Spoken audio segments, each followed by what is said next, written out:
अस्सलाम वालेकुम दोस्तों। तो आज के वीडियो में हम बात करेंगे कुछ ना कुछ जो है यूट्यूब शॉर्ट्स की टिप्स एंड ट्रिक्स के बारे में कि यूट्यूब वाले जो है उसको बहुत ज़्यादा प्रमोट कर रहे हैं। अगर आप जो है कोई भी आपकी कैटेगरी है, कुछ भी आपका चैनल है, आप व्लॉगिंग करते हैं, गेमिंग करते हैं या जो भी करते हैं, लेकिन आपने जो है उसमें ज़रूर शॉर्ट वीडियोज़ बनानी है।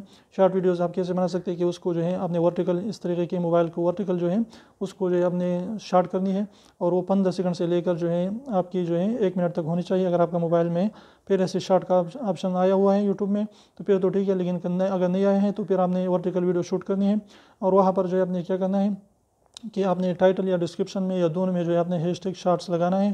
तो इससे क्या होगा कि यूट्यूब वाले शॉर्ट्स को बहुत ज़्यादा प्रमोट कर रहे हैं। तो अगर आपकी जो है इस तरीके की वीडियोस पर व्यू 1000 5000 आ रहे हैं तो शॉर्ट्स पर जो है हो सकते हैं लाखों में आ जाए। तो इसलिए आपने हफ्ते में 1 या 2 शॉर्ट्स ज़रूर अपने यूट्यूब चैनल पर डालने हैं। तो उम्मीद करो छोटी सी वीडियो को पसंद है। वीडियो पसंद है तो प्लीज़ वीडियो को लाइक कर दीजिए, चैनल को सब्सक्राइब करना ना भूलें और रेड वाला सब्सक्राइब को ज़रूर दबाए। बिल्कुल फ्री, एक भी इसका पैसा नहीं लगता। तो अभी सेकंड निकाल लीजिए, उसको प्रेस कर लीजिए।